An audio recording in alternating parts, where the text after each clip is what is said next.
Selamat tengah malam kepada pendengar Misteri Jam 12. Saya akan bacakan kisah yang pertama pada tengah malam ini. Saudara,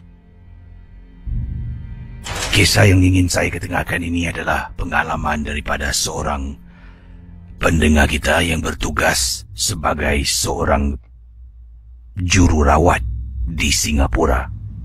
Namanya Imran. Begini pengalaman yang diceritakan di sini. Saya adalah seorang jururawat gizi. Bertugas di salah sebuah hospital, di sebuah ward. Dan kebanyakan pesakit-pesakit dalam ward ini adalah mereka yang sudah berusia. Pesakit-pesakit yang dah lanjut usia ni, mereka mempunyai pelbagai karina. Kalau yang muda, senang. Yang lebih dewasa, pakcik, makcik, ada yang sampai pangkat datuk dengan nenek, mempunyai karina yang berbeza-beza. Kalau mereka tak nak, macam mana punya pujuk pun, mereka tetap dengan pendirian mereka, mereka tetap tak nak melakukan perkara itu. Misal kata, "Cik, jangan gerak-gerak. Duduk kat katil. Kena tunggu 3 jam. Ubat habis, nanti baru boleh." Tetap berdegil ke si. Dia akan bangun, dia akan bergerak sana sini jalan. Susah kadang-kadang. Dengan yang muda-muda ni kita faham. Kita boleh cakap, dia faham. Tapi yang lebih dewasa ni lah agak sukar. Kadang-kadang kena gunakan cara pujuk, bercakap baik-baik. Sampaikan ada seorang pesakit. Ini merupakan seorang lelaki, pangkat datuk. Dia ni dimasukkan ke hospital atas sebab semput. Mempunyai penyakit semput yang dahsyat. Ini kalau term yang dipanggil chronic asthmatic. Malam-malam hari semput dia akan datang sebab cuaca sejuk. Nanti akan kedengaran suaranya dalam hospital. Malam yang sunyi dan sepi dapat kedengaran dari jauh.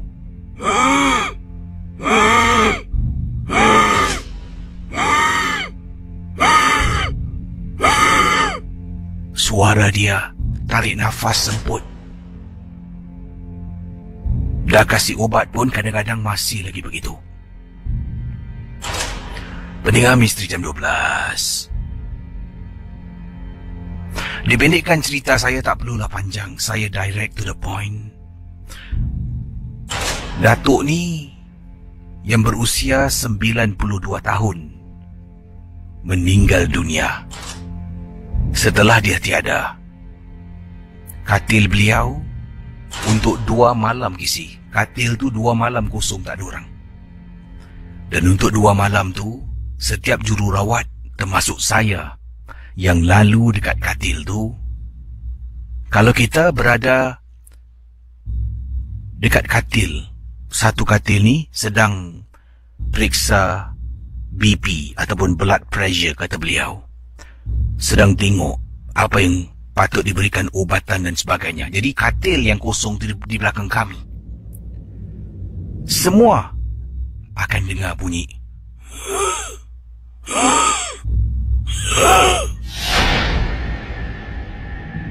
2 malam saja. Para jururawat yang bekerja waktu malam berkongsi pengalaman mereka. Malah benda tu serupa. Hanya pada waktu malam akan kedengaran. Sampaikan ada pesakit baru masuk ward hospital. Kalau lelaki, semuanya lelaki. Saya dapat panggilan daripada salah satu katil. Seorang lelaki Melayu berusia dalam 50 lebih tahun. "Nak, pakcik, nak minta tukar katil boleh tak?" "Kenapa, cik?" "Tak boleh tukar, cik. Sekarang hospital ni dah penuh. Tengok pakcik, dekat tepi koridor tu pun ada satu katil tengah tunggu. Tak boleh lah nak. Pakcik tak boleh tidur. Tak tahulah siapa yang bunyi berdengkur ni. Kuat sangat. Berdengkur? Tak ada orang berdengkur pun, cik. Sekarang tak ada. Nanti bila kau jalan aku dengar. Kemudian pakcik tu buat bunyi kisi. Macam tu bunyi dia. Saya tak boleh tidur lah kalau bising-bising macam ni. Boleh tak suruh dia bangun ke, kejutkan dia ke, betulkan bantal ke? Kisi dalam ward tu cuma ada 4 katil. Semua katil penuh. Dan semua katil yang penuh ni, 1 belum tidur, sedang baring. 2 dah tidur, tapi langsung tak dengar mereka berdengkur. Orang kalau tidur berdengkur, dia konsisten kisi. Saya masuk ataupun saya keluar, saya ada ataupun saya tiada, tetap dia berdengkur. Tak pakcik. Nanti kalau dia berdengkur lagi, pakcik tekan butang ni, saya datang Betul ke tak boleh tukar bilik? Minta maaf cik, kalau ada, saya kasih pakcik. Buat masa ni memang tak ada. Saya pun keluar kisi daripada ward. Sedang berjalan nak keluar, saya dengar.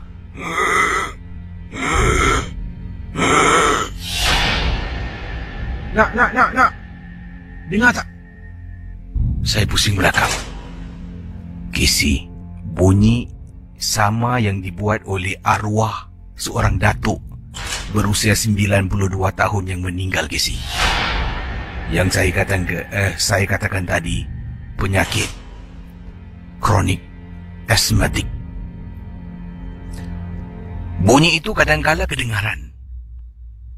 Sampaikan kalau mereka yang berada di katil yang sama seringkali mengadu bunyi bising, bunyi orang berdengkur. Tapi sebenarnya itu bukan bunyi orang berdengkur. Sebenarnya itu adalah bunyi orang semput. Masalahnya dalam bilik tu semua, dalam ward tu semua, tak ada seorang pun yang dimasukkan ke hospital kerana sakit semput. Merupakan hasil kiriman email daripada pendengar Ria yang bernama Arif. Dan di sini Arif ingin berkongsi tentang pengalamannya ketika beliau bertugas sebagai seorang jurutera di atas kapal kontainer 21 tahun yang lalu.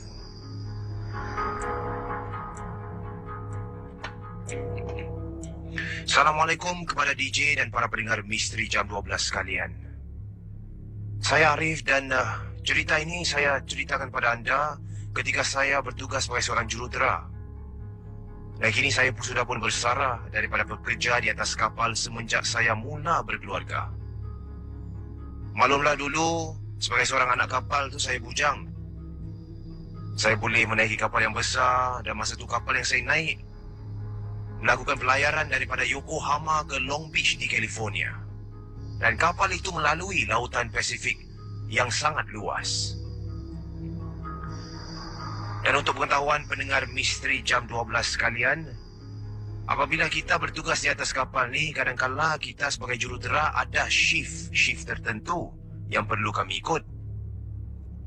Dan pada malam kejadian, pada masa itu saya sedang beristirahat di dalam kabin saya, nak tidur pada malam itu. Namun begitu anehnya pada malam itu, walaupun badan saya kepenatan, saya tidak dapat tidur. Dan bayangkan dalam kapal yang besar itu banyak kabin, ibarat hostel di tengah laut lah. Dan setelah selesai bertugas pada malam itu, saya langsung masuk ke dalam bilik kabin untuk beristirahat. Kami ni kerja shift.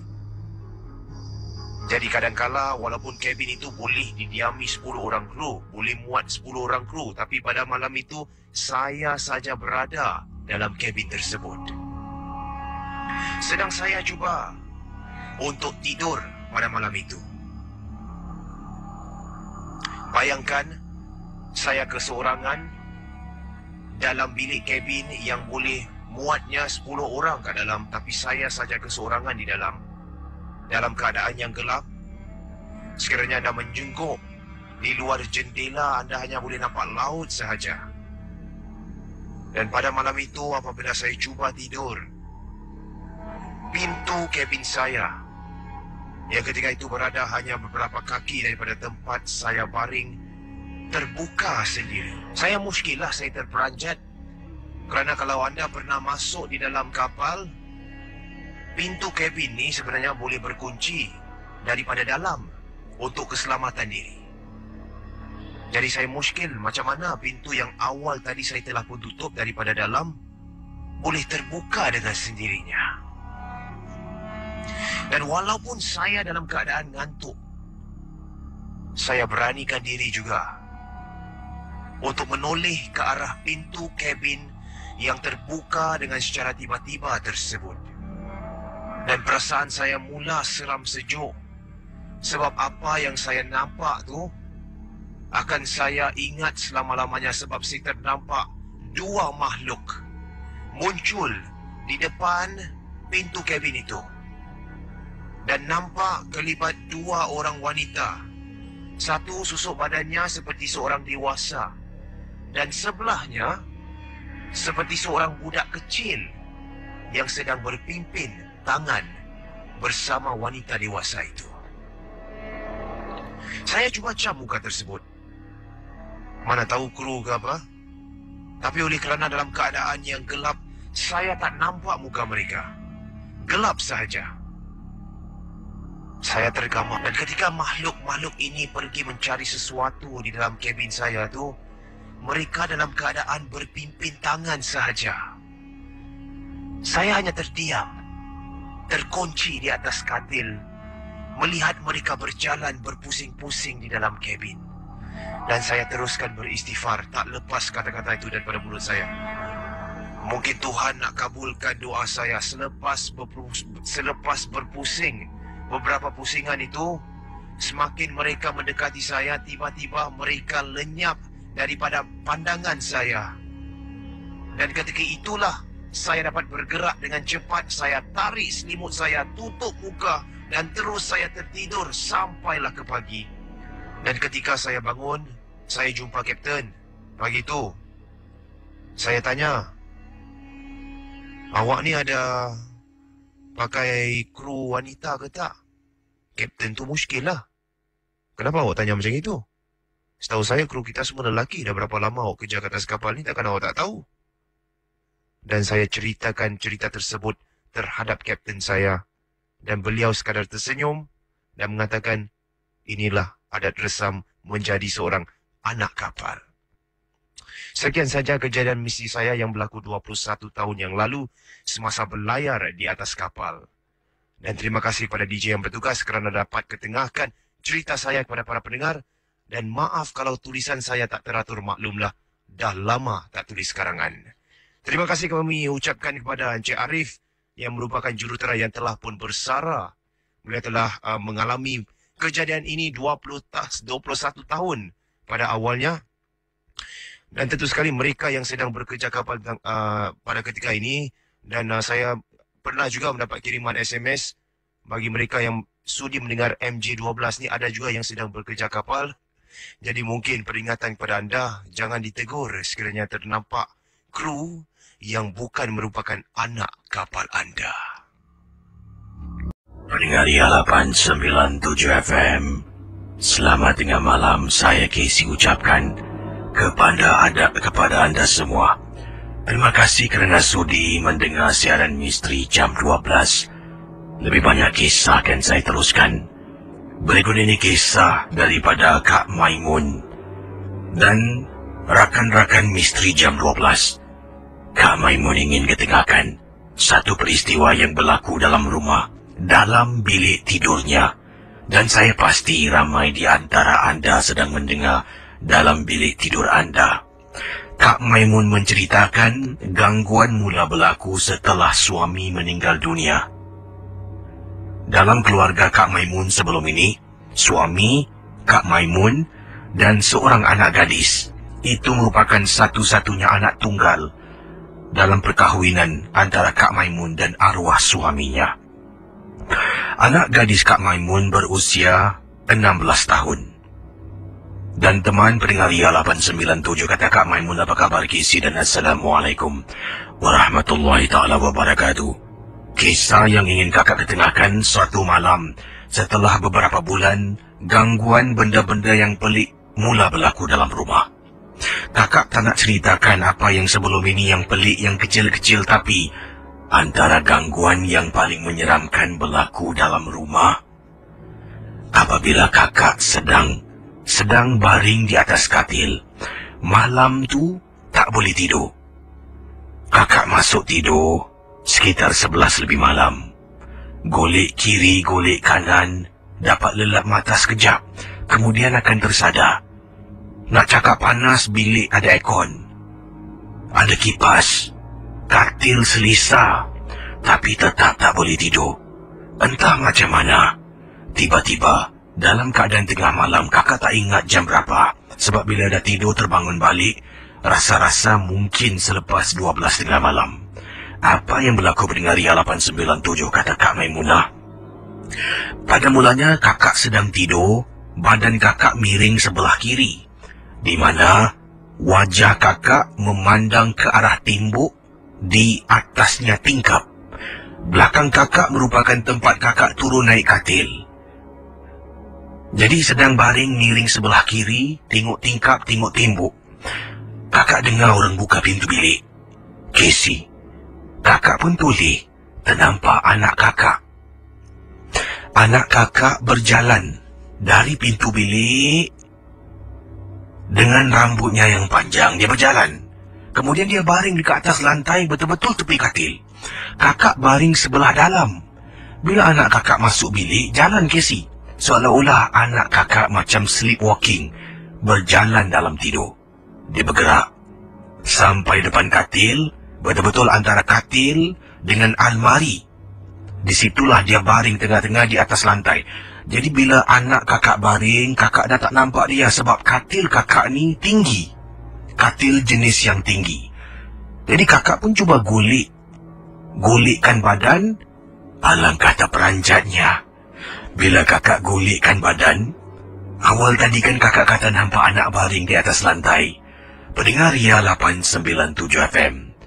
Kata Kak Maimun, tak ada orang pun di atas lantai dalam bilik tidur kakak, Casey. Kakak terperanjat. Malam tu barulah kakak tahu kenapa tak boleh tidur. Rupa-rupanya ada benda yang mengganggu ketenteraman jiwa kakak. Kakak bangun dari katil, angkat bantal, pergi ke bilik anak, tengok anak kakak sedang nyenyak tidur di atas katil. Kakak pun tak nak kejutkan dia. Buka pintu, kakak tutup pintu bilik. Kakak baring di atas lantai. Anak kakak terperanjat bila nampak kakak terbaring lah. Bila dia nak pergi tandas, sampaikan dia kejutkan kakak. Kakak terbangun dan kakak kata dalam bilik panas, tak boleh tahan. Tapi Casey, sebenarnya dalam bilik ada aircon. Tak tahulah anak boleh terima atau tidak alasan yang kakak berikan. Terima kasih. Selamat tengah malam dari Kak Maimun, Casey. Pendengar Ria 897, saya akan teruskan dengan kisah-kisah misteri anda. Dan kita akan terus dengan kisah selanjutnya. Kisah yang kedua akan saya bacakan. Rakan-rakan MJ12, kalau anda rasa takut, anda boleh matikan suara radio anda. Pengalaman kalau tadi dari Kak Maimun.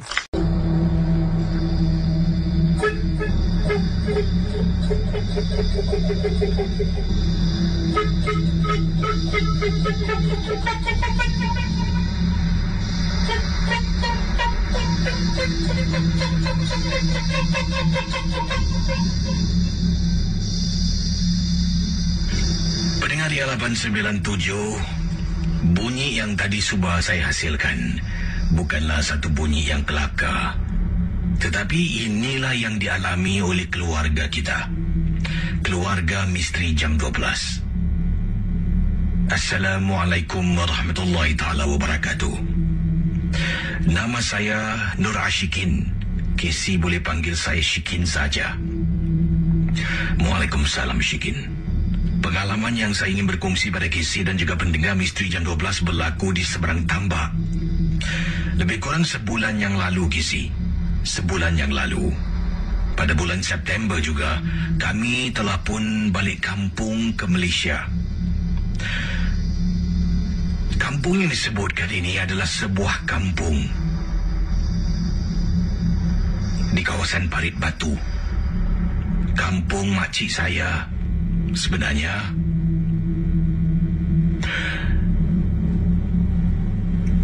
suami kepada makcik saya meninggal dunia bila mendapat berita ramai keluarga di Singapura, katanya ramai keluarga di Singapura telah pun bergegas ke seberang tambak untuk menziarahi si arwah yang meninggal dunia.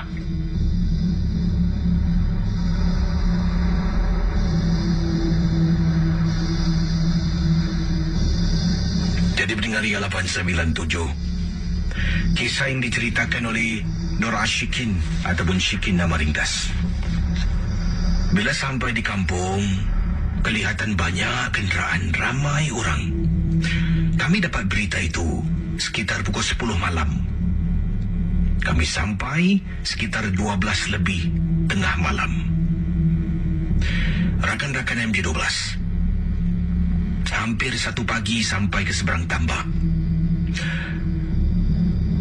Parit Batu nama kawasannya. Di luar rumah banyak kenderaan dan juga mungkin saudara mara terdekat yang dah sampai. Jenazah akan dikebumikan keesokan harinya. Pada malam itu ramai yang duduk dalam rumah dan mula membaca surah-surah Yasin. Dari dalam bilik di mana jenazah diletakkan dalam bilik sampai keluar ruang tamu semua sedang membaca. Jadi kisahnya begini. Saya, suami, kakak ipar, adik-beradik, lebih kurang dalam 4 kenderaan sampai.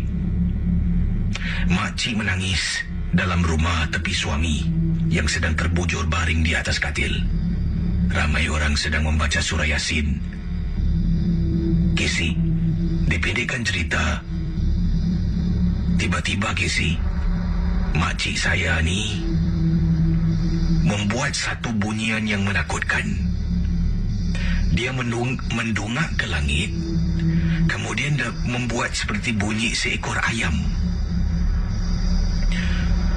Ramai-ramai yang berada dalam bilik yang sedang membaca surah Yasin terperanjat dan melihat ke arah makcik dalam keadaan tidak biasa.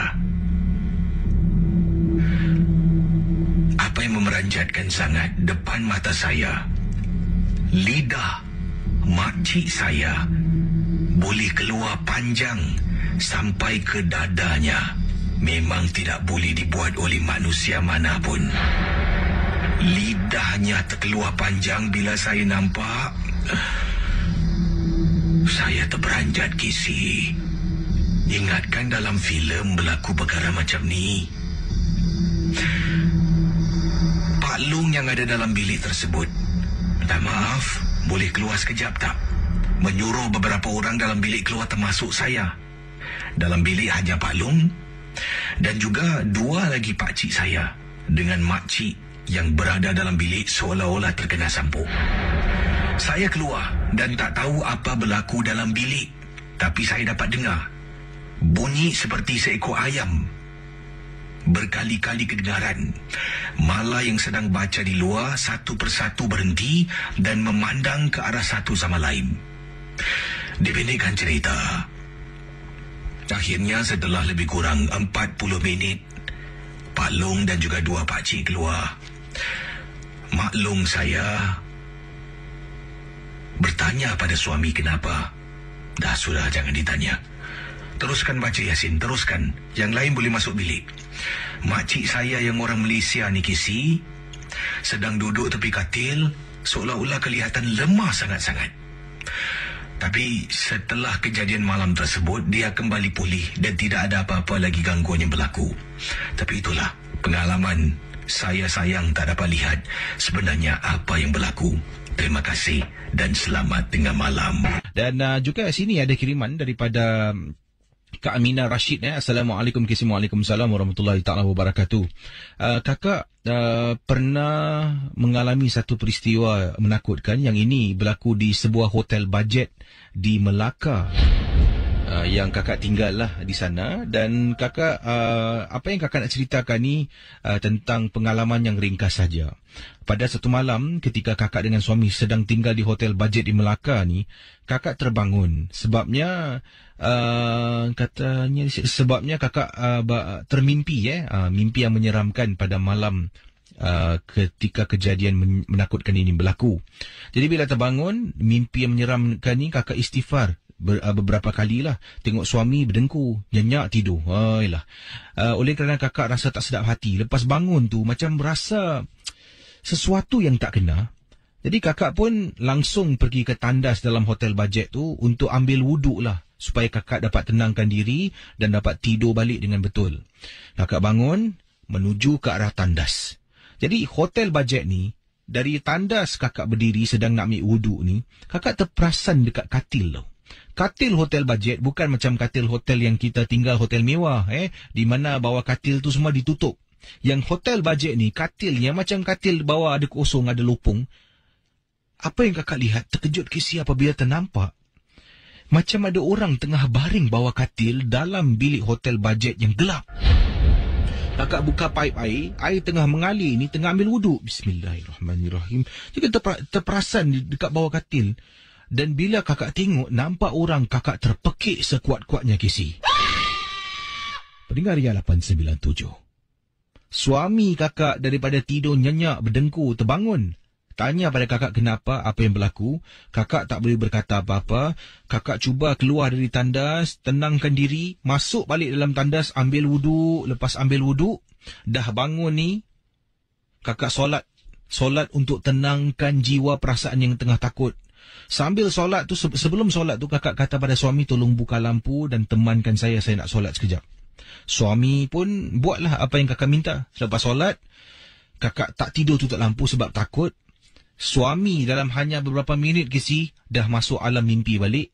Kakak cuba dan cuba, akhirnya tidur dan takkan lagi duduk dekat hotel bajet. Terima kasih dan selamat tengah malam.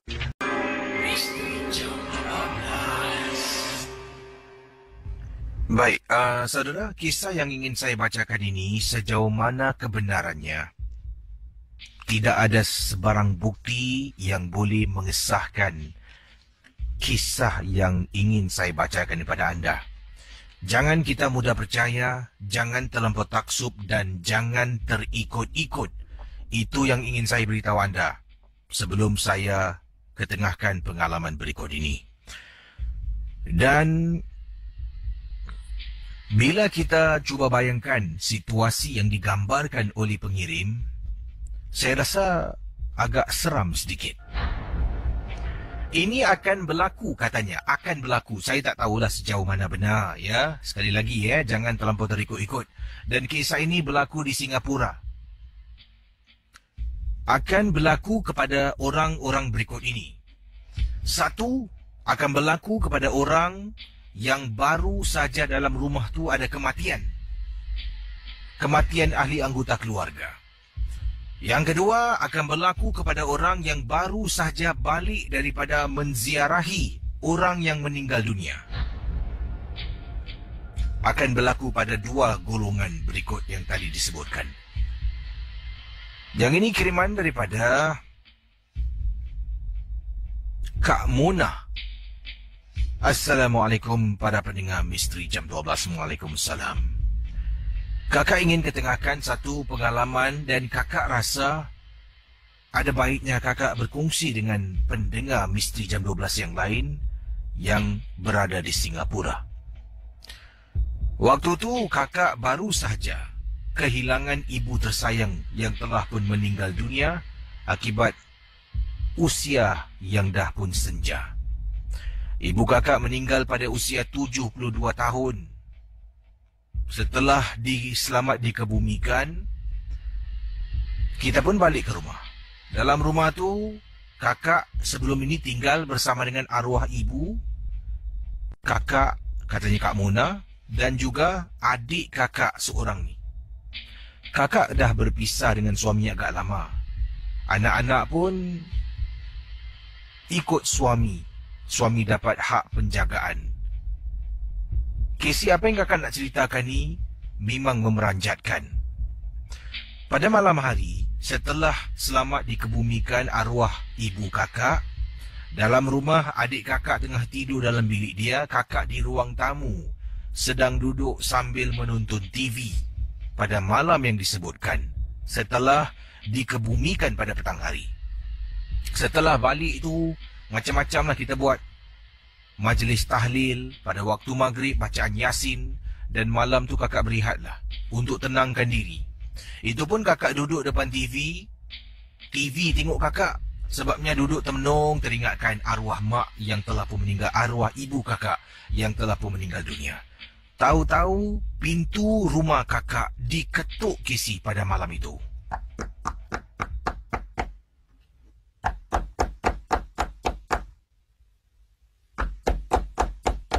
Kakak bangun, kakak berjalan ke pintu rumah dan kakak buka pintu rumah. Terkejut apabila ternampak ada seorang makcik sedang berdiri dengan berselindang. Wajahnya memang amat menyeramkan. Casey nak tahu dia nak apa. Ya, Cik. Cik cari siapa? Nak, makcik datang sini. Nak cari orang baru meninggal. Jadi saya ingatkan yang makcik ni cari arwah ibu saya lah. Mungkin cara dia cakap tu salah. Oh, makcik cari Cik Sapia ya, mak saya. Mak saya baru meninggal, Cik. Baru tadi tengah hari dikebumikan. Makcik tak cari ibu kau. Makcik nak cari roh ibu kau.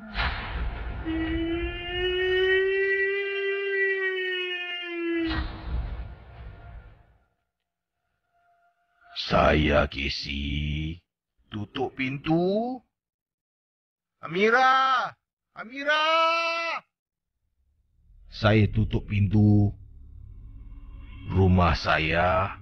Saya pusing sambil berjalan. Saya panggil nama adik saya, Amira, Amira. Amira bangun keluar dalam keadaan cemas. Kenapa, Kak? Kak, kenapa, Kak?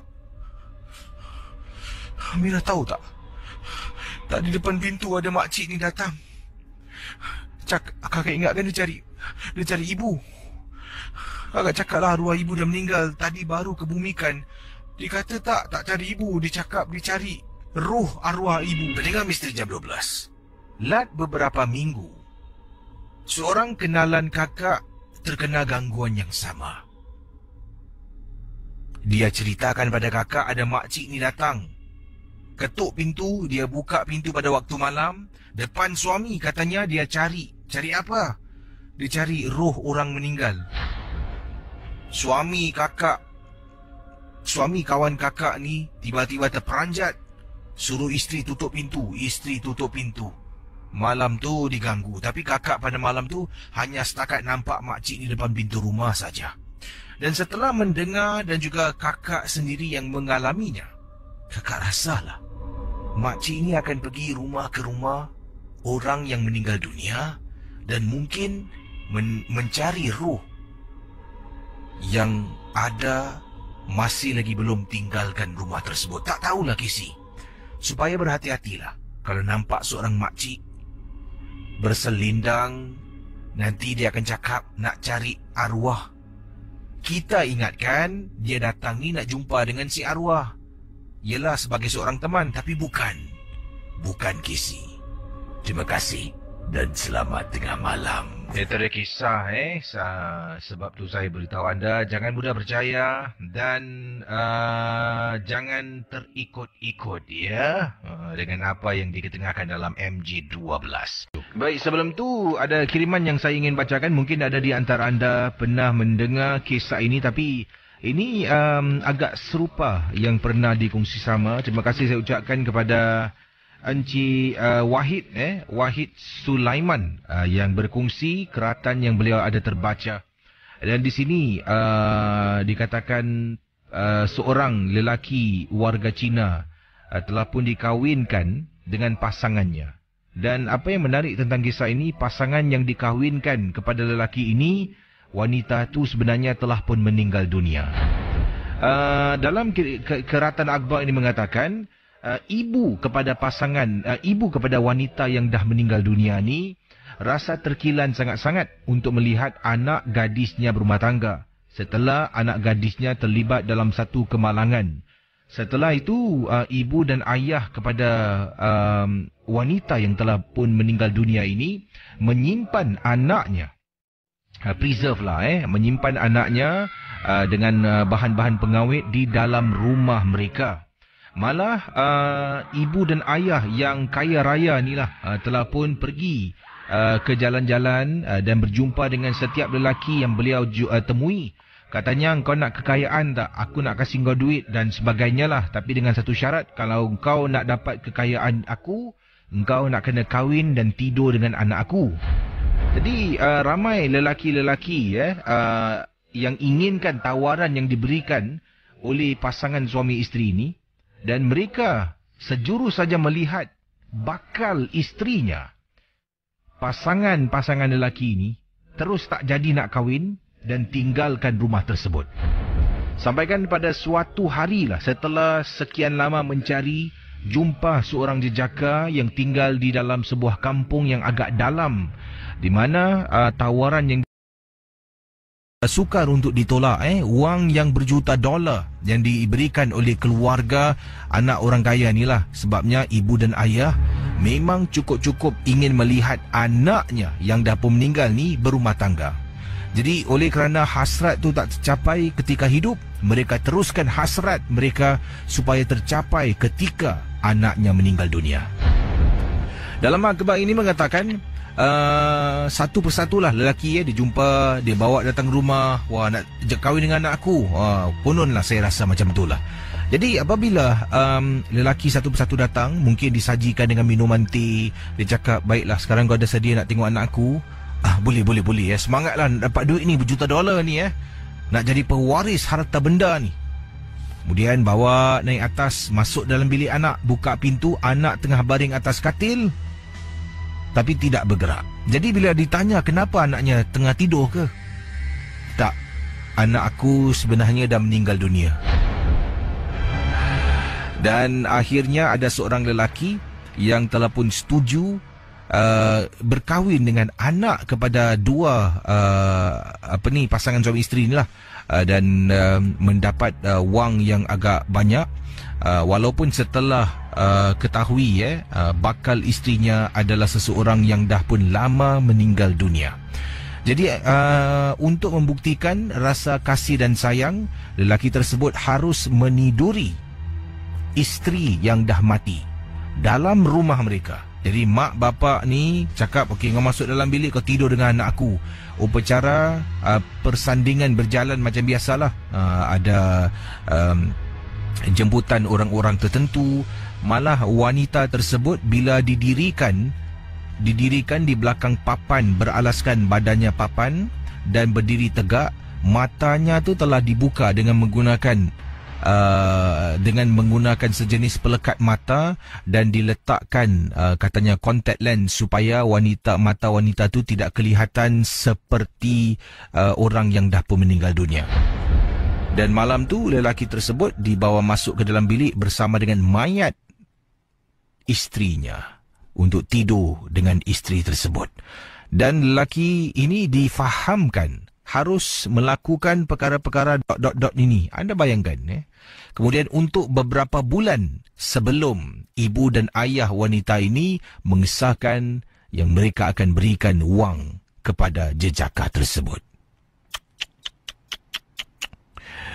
Walau apapun, jangan mudah kita percaya dan terikut-ikut dengan apa yang diketengahkan dalam Misteri Jam 12. Kata pendengar kita, Kisi ada pernah putarkan lagu ataupun nyanyian seperti seorang perempuan menyanyi Suara nyanyian ni pernah saya dengar ketika saya menginap di salah sebuah resort di Malaysia. Lebih tepat lagi, di resort di kawasan Desaru. Adakah ini maksudkan suara yang ini?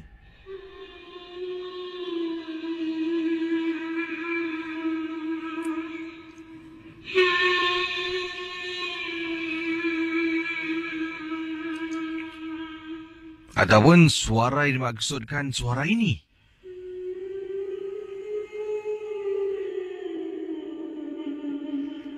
Okey, ini kata Hirman, pengalaman saya Casey, dengan kawan-kawan lah, sekumpulan kawan-kawan lelaki. Kita lebih kita lebih kurang dalam 4 orang, bercuti di salah sebuah resort di Desaru. Apa yang berlaku Casey? Apabila saya dengan teman-teman dah pun nak tidur waktu malam, jadi katil ke atas tu adalah katil, kalau tak silap saya, katil queen size. Katil queen size. Tak begitu besar. Paling-paling pun 3 orang boleh tidur lah. 3 orang. Saya tak nak tidur rapat-rapat dengan members-members. Rasa tak sedap Casey. Walaupun kita brothers, kata beliau. Saya action. Mereka tidur atas, saya kata, tak apa, korang tidur. Aku tidur kat bawah sofa. Saya pun turun bawah, tidur sorang-sorang dekat sofa. Tengah tidur Casey. Member kat atas ni. Dengar suara orang menyanyi sama macam sound effect yang Casey putarkan. Jadi pada mulanya, saya ingatkan bunyi suara TV. Sebab saya tidur bawah, televisyen tu dekat bawah. Buka mata tengok, TV off ataupun dimatikan. Bunyi apa pula ni? Bodoh lah. Semakin saya diam, semakin menjadi-jadi Casey. Yang membuat saya terus tinggalkan ruang tamu dekat bawah, naik atas. Apabila tengah baring, mula dengan suara yang seterusnya berikutnya. Televisyen yang mati itu hidup. Menyala dengan sendirinya. Kemudian, suara kuat macam ada orang tekan butang remote control untuk kuatkan suara. Saya ambil remote control, saya matikan TV. Naik atas Casey, tolak kawan saya. Tepi. Alah, kau ni kata tadi nak duduk bawah. 4 orang tidur atas katil queen size. Sempit pun sempit lah Casey. Kekok pun kekok lah Casey. Itulah pengalaman yang pendek. Terima kasih. Ada iklan yang ingin disampaikan. Tapi ini adalah satu peristiwa berkenaan dengan seorang pendengar kita yang bernama, mana ni kejap Okey, ini daripada Fura. Fura berkongsi pengalaman beliau balik rumah naik lift. Waktu dia naik lift tu, dalam kisah ini katanya selepas antara 1 pagi sampai 2 pagi, beliau balik rumah selepas keluar dengan kawan-kawan, balik agak lewat, naik lift sorang-sorang. Sesuatu berlaku pada dirinya. Nantikan kita akan kembali selepas pesanan berikut ini. Dengar Ria 897. Kisah berikut ini seperti saya katakan datang dari Fura. Beliau balik agak lewat, jam lebih kurang antara 1 hingga 2 pagi pulang ke rumahnya. Dalam pengalaman Fura menaiki lift, rumahnya itu berada di tingkat 13. Rumah tingkat 13. Naik lift pada waktu tu beliau seorang diri. Dan katanya ini adalah satu kebiasaan manusia. Sekarang ini tak kisah lelaki atau perempuan. Tapi kalau perempuan confirm pasti plus chop akan buat perkara ini. Kita kalau jalan nampak cermin, kita akan tengok diri kita sendiri. Tengok refleksi, tengok rambut lah, tengok makeup lah, tengok diri kita, tengok pakaian.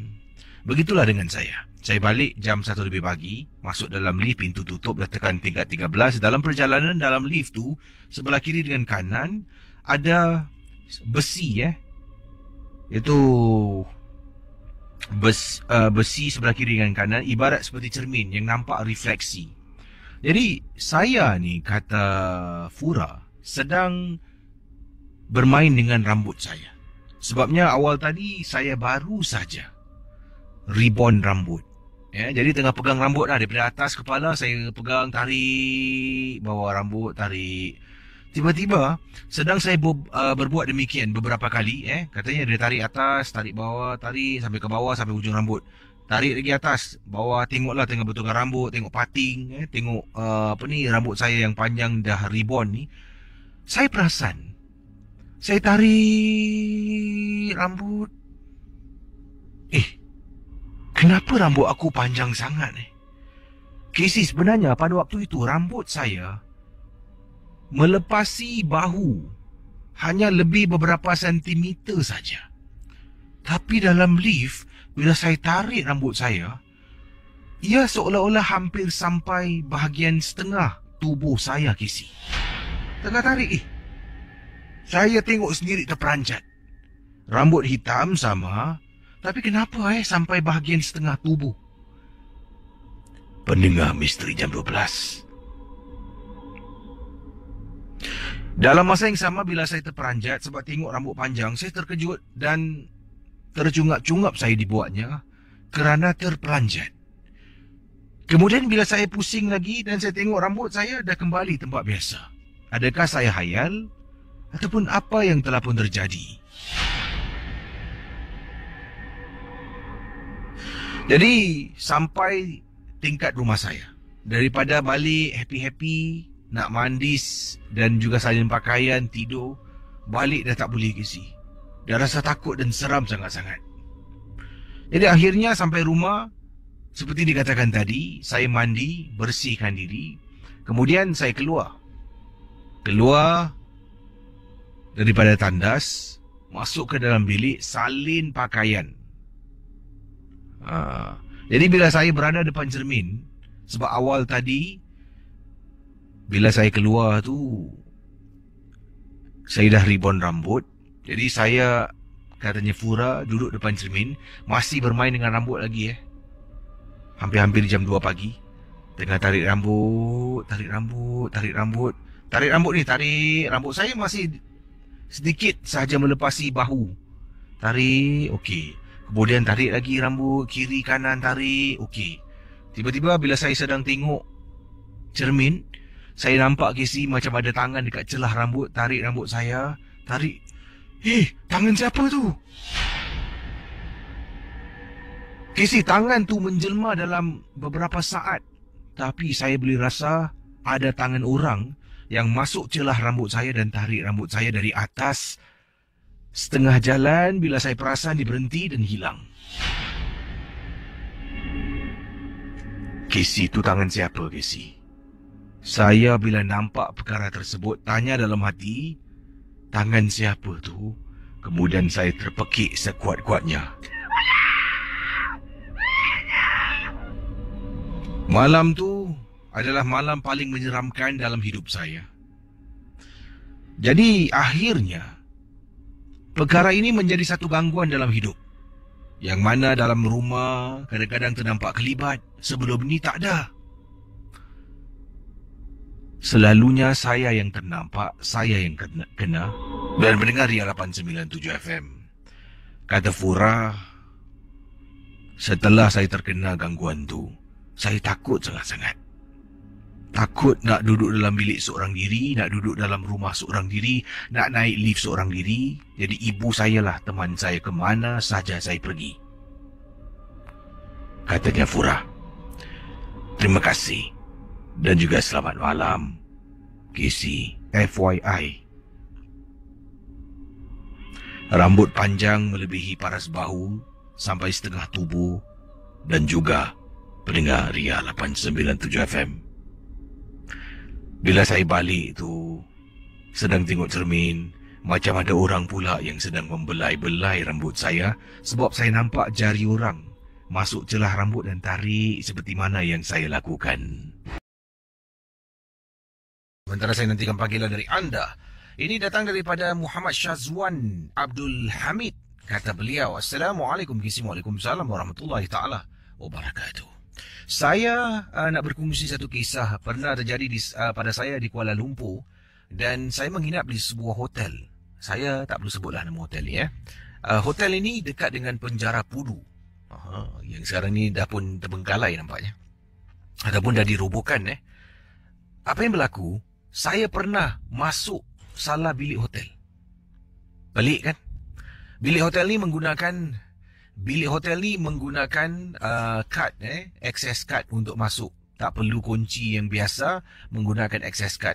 Yang saya hairan, access card untuk masuk ke bilik yang saya ada boleh tap dan boleh termasuk bilik lain, kata Syazwan.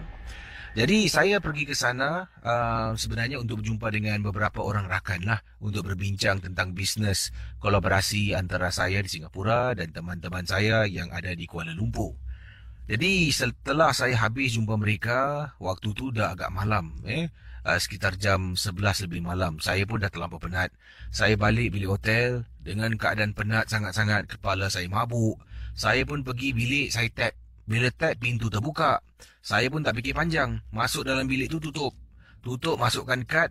Aircon menyala, lampu menyala. Terus dekat katil juga saya baring, tak fikir panjang. Saya baring dekat katil. Baring sampaikan saya terlelap pada waktu itu. Pendengar Ria 897 FM, saya terbangun daripada tidur saya. Setelah saya rasa mungkin setengah jam, 40 minit saya tertidur dekat dalam bilik hotel ni. Saya terbangun sebab saya rasakan dekat katil yang saya baring tu, ada orang main lompat-lompat, Casey. Macam ada orang diri di atas katil tu, kemudian dia lompat-lompat membuat saya terbangun. Bila saya bangun, saya dapat rasakan seperti ada orang yang baru bermain lompat-lompat daripada katil bilik hotel saya. Saya jadi tertanya-tanya. Saya bangun, saya tengok sekitaran saya dalam bilik hotel.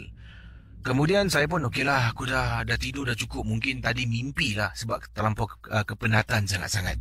Saya pun bangun nak tanggalkan sepatu, baru saya perasan, ni bilik siapa ni? Mana aku punya beg-beg, barang-barang? Saya buka almari, tak ada. Kemudian saya tertanya-tanya lagi, mana barang aku?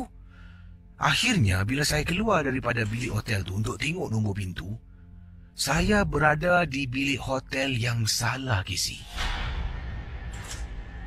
Bilik hotel saya berada jauh daripada tempat yang saya ada. Saya dengan segera, Casey, angkat beg saya, haversack yang saya bawa keluar tadi. Saya sebelum nak keluar daripada bilik hotel ni, saya sempat toleh ke belakang.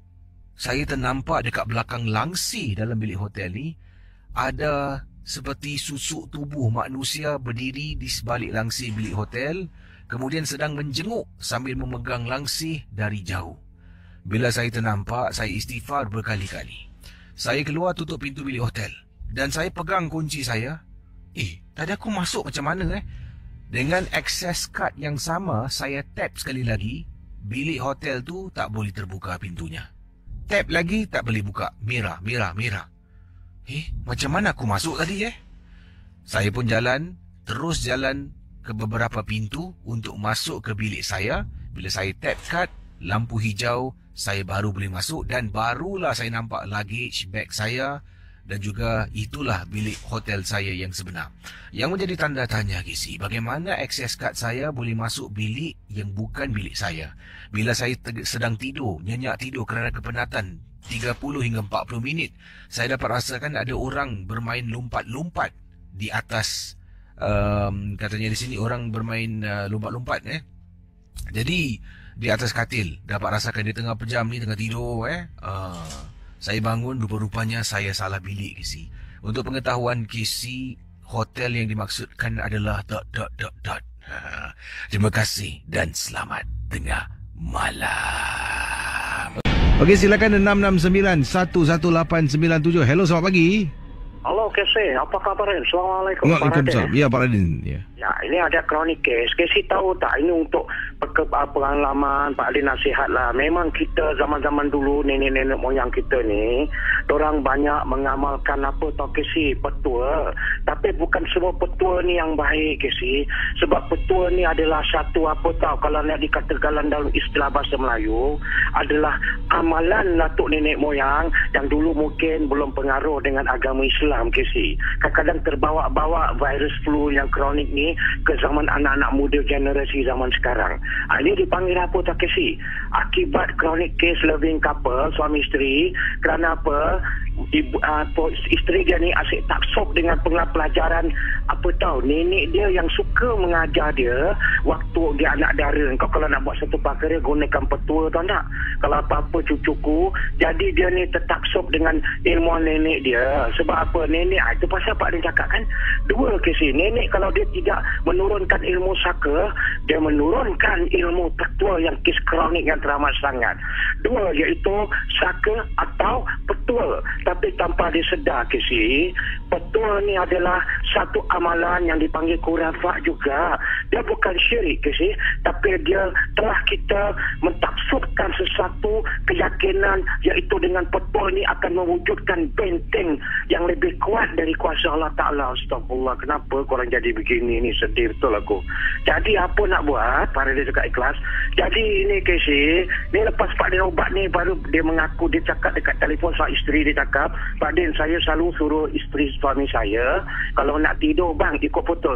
Tapi yang kau ni, Pak Din cakap dengan dia lah, kau ni heran, kau sayang suami kau, tapi yang kau nak ajar kau, orang kata suami kau kan captain of the ship, yang kau nak remote control suami kau apa asal? Ajar dengan dok betul. Akhirnya suami kau pandang kau sayang tau, dia pandang kau bini, dia dengar cakap suami isteri dia, tengok alamak sayang betul suami. Macam Casey dengar cakap isteri Fizao kan, pasal Fizao baik dengan kau, sayang kau. Jadi apa terjadi? Tapi sayang pun seorang suami, tapi jangan boleh kalau isteri, walaupun suami kau sayang, tapi janganlah kau mengajarkan ilmu petua taksub yang kau amalkan waktu yang kau selalu dah menjiwai dengan nenek kau, iaitu arwah nenek dia kesayang. Yang dia dalam waktu dia anak dara, dia suka singgah rumah nenek dia, tidur rumah nenek dia lah. Ini ibu dia pemak gitu. Tapi dalam gitu rupanya nenek ni banyak mengajar di ilmu. Tanpa disedar nenek ni, apabila dia mengajar petua ni, itu salah satu ijazah, satu menurunkan ilmu kepada perempuan ke si. Dan anak dia anak dara perempuan, pada umur 16 nenek dia dah ajar dia lah, dia cerita. Tapi ini yang Pak Din cerita kembali kepada kronik kes, apa sebab Pak Din tak galakkan petua ni diamalkan dalam zaman keislaman kita. Sebab Islam tu is great, you see. Pasal apa? Dia mengajar kita tauhid hanya kepada Tuhan yang satu, Allah Ta'ala lah sayang. Tapi satu, terjadilah apa tak kisah. Setiap hari dia suruh tepuk bantal. Apabila bantal bang, kita kadang-kadang jangan pakai time clock bang, jangan pakai watch kita petang ke alarm clock, kita pakai macam nenek ayah sayang nenek tahu, dia pesan selalu ikut petua. Apa tak kisah? Diorang suami isteri ni .com dengar cakap pula petua nenek dia, kerana bini dia pasal gara-gara isteri yang dia sayang ni suami ikut. Bang, 3 kali tepuk bantal, apa tahu dia sebut, aku seru bantal tepuk apa dah, kejut aku pukul 5. Bantal aku seru, kejut kau aku pukul 5. Jadi dua-dua sebut samalah bang, sebut bang, bantal aku seru, kejut aku pukul 5 katakan. Begitu dia menyeru menggunakan petua untuk menyeru bantal tu. Tapi tanpa dia sedar Casey, seruan yang kita seru ni bukan mengundang bantal, tapi mengundang alam gaib yang telah dikatakan .com, .pelunggu ke .nonsense setan ke alam penduduk yang lain yang mengejut dia Casey. Setiap malam isteri cakap bila dia amalkan gitu, dan suami, kalau tak isteri atau suami, ada orang yang kadang-kadang orang kata apa tak, cuit-cuit kaki dia atau cuit-cuit telinga dia, tak sadarlah pukul 5. Dekat bang, sekarang pukul 5 kita sadar bang, tapi kenapa pula bukan bantal ni yang kejut kita, tapi macam ada benda yang mencuit kita bang ini sebab Casey, apa ilmiah seruan kita di waktu malam, mulut kita ni bahaya Casey. Pasal mulut ni janganlah mengamalkan petua-petua seperti gini, sebab benda halus ni diorang ada .com, .telinga, diorang pun ada hearsay evidence juga, ada apa tu proven evidence. Kau cakap aku ada hearsay evidence, aku ada proof, kau ada proof, kau cakap gini. Jadi dia meniru, dan dia yang menjalankan benda halus ni Casey. Dia telah apa tahu, seruan petua bantah-bantah kejut aku pukul 5 ni, aku seru semangat kejut aku pukul 5, rupanya telah mengundang alam gaib yang datang, yang mungkin telah dipuja tanpa Casey tahu tak, bila dia memuja seru-seru dengan begitu, tanpa dia menggunakan kalimah yang ditauhidkan dengan awalan bismillah, terjadilah anything got to do without the power of kalimah punya recitation, pembacaan akan mengundang benda-benda yang kronik.com.nonsense. Dan akhirnya Pak Din cakap ikhlas, setiap malam suami isteri ni diganggu. Bila dia tak bikin itu petua pun, 5 pagi pun dia akan dikecut, dia akan dicuit. Tapi bila dicuit, akhirnya mereka dah jadi satu trauma.com dah penakut. Dia cakap, Pak Din, saya telah diganggu setiap malam. Pak Din cakap, kenapa kau diganggu? Sebab inilah punca isteri saya mungkin pada hari-hari mengajar. Kau tahu tak, kau sayang isteri kau. Memang kau tahu kau sayang siapa, tak sayang isteri. Tapi Pak Din cakap, ikhlas. Walaupun gini, tapi kau mesti jangan ikut. Tidak, dia cakap, bang, kalau abang tak ikut saya punya petua, hari dia tak payah tidur dengan I lah, make love dengan I. Tengok, astagfirullahaladzim, isteri ni tengok kerana kau tak sokkan cucu nenek kau punya ajaran, yang kau threaten pula bini kau, laki kau, kalau tak ikut petua suruh-suruh bantang, kau tak nak tidur, kau tak nak bermesra lah. Mak, sedih betul. Kenapa kau gini hanya-hanya betul lah. Tapi lepas tu Pak Din bantu. Tapi rupanya Casey setiap malam, setiap subuh, orang kata akan benda yang akan mencuit-cuit dia suruh bangun, Casey. Ini punca daripada apa tahu? Sebab seruan suara. Setiap seruan suara kita ni, Casey, dua. Suara kita mengingat, memohon pada Allah Ta'ala, akan datanglah hidayah Allah Ta'ala. Tapi kalau seruan kita tanpa menyebut nama Allah Ta'ala, seruan kepada semangat aja, akan datang mengundang.com alam raib 1001 macam kronik meraib yang menjelma, yang mengundang dan mengganggu kita kerana nama itu kau menyeru semangat tanpa menyebut nama Allah Ta'ala. Kau tak menyebut .com, lillahi ta'ala yang power tu. Dan akhirnya dia diganggu, Casey. Dan Pak Din datang, dan akhirnya Pak Din buat sesuatu lah. Pak Din tak nak sebut, tapi cerita Pak Nadir untuk pendekkan. Pak Din dah tak nak macam dulu. Takut nanti aku dengar keyboard warrior tak tahu apa, suka attack aku dekat Facebook lah. Tapi suka condemn.com, Pak Nadir kena condemn lah. Aku sedih aku. Jadi apa terjadi, Pak Din kasih tahu doa, Pak cakap baiklah, Pak Din bantu. Pak Din pagarkan. Rupanya benda tu datang melalui tingkap, melalui pintu, dan benda ni suruhan dia tu, kasih tahu tak, setiap doa kita akan pergi ke langit. Sebab apa? Kita suruhan ni minta pada Allah Ta'ala. Tapi kalau seruan kita dengan petua akan mengundang apa tahu, akan suara kita ni kan dibawa oleh angin, Casey. Macam Pak Nadir berbual, kaya apa alam raib tak dengar aku dah berbual. Oh, Pak Nadir ada cerita kronik kes pasal aku ke apa. Dan mereka dengar, Casey. Tadi suruhan petua dia dibawa angin. Sebab angin yang lalu akan menerbangkan suara kita, Casey. That's why the voice, the echo of our voice is being carried echo by the wind.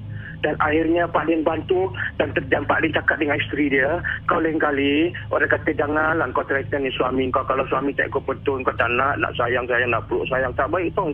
Suami si isteri kau kan surga suami kau. Pak Din, saya gurau je, tapi takkan saya tak nak peluk suami saya, kan suami saya. Tapi jangan threaten dia lah kerana dia tak nak suruh pasal nenek kau pasal. Dan akhirnya baiklah Pak Din, saya bantu Pak Din. Zaman hari ini Pak Din cakap apa saja amalan petua dalam yang dilakukan oleh nenek kita ni, janganlah kita ikut. Macam contoh petua dulu apa, datuk nenek anak tu cucu tumpah lalu. Habis .com nenek siapa, datuk nenek siapa yang datang tu, rupanya nenek unseen force pula. Tapi mereka telah disettle.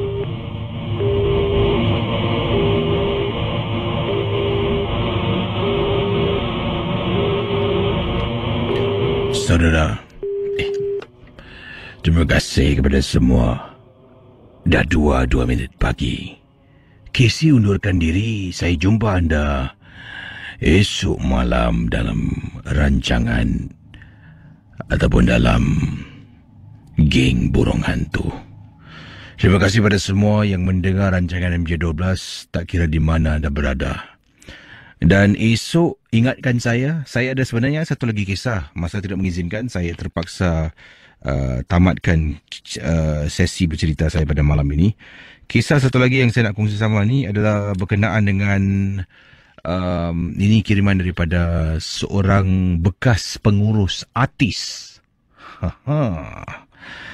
Benar ataupun tidak, ingat MJ12 hanya sekadar hiburan. Beliau bekas pengurus artis ni nak berkongsi tentang seorang artis yang beliau pernah jaga, dan ada satu amalan-amalan yang beliau lakukan. Tapi saya tak akan dedahkan nama artisnya siapa. Sama-sama kita dengar. MJ12 hanya sekadar hiburan. Ingat, jangan mudah percaya, jangan terikut-ikut. Apa jua yang dikongsi sama, anggaplah hanya sesuatu yang direka untuk hiburan semata-mata. Terima kasih dan selamat pagi.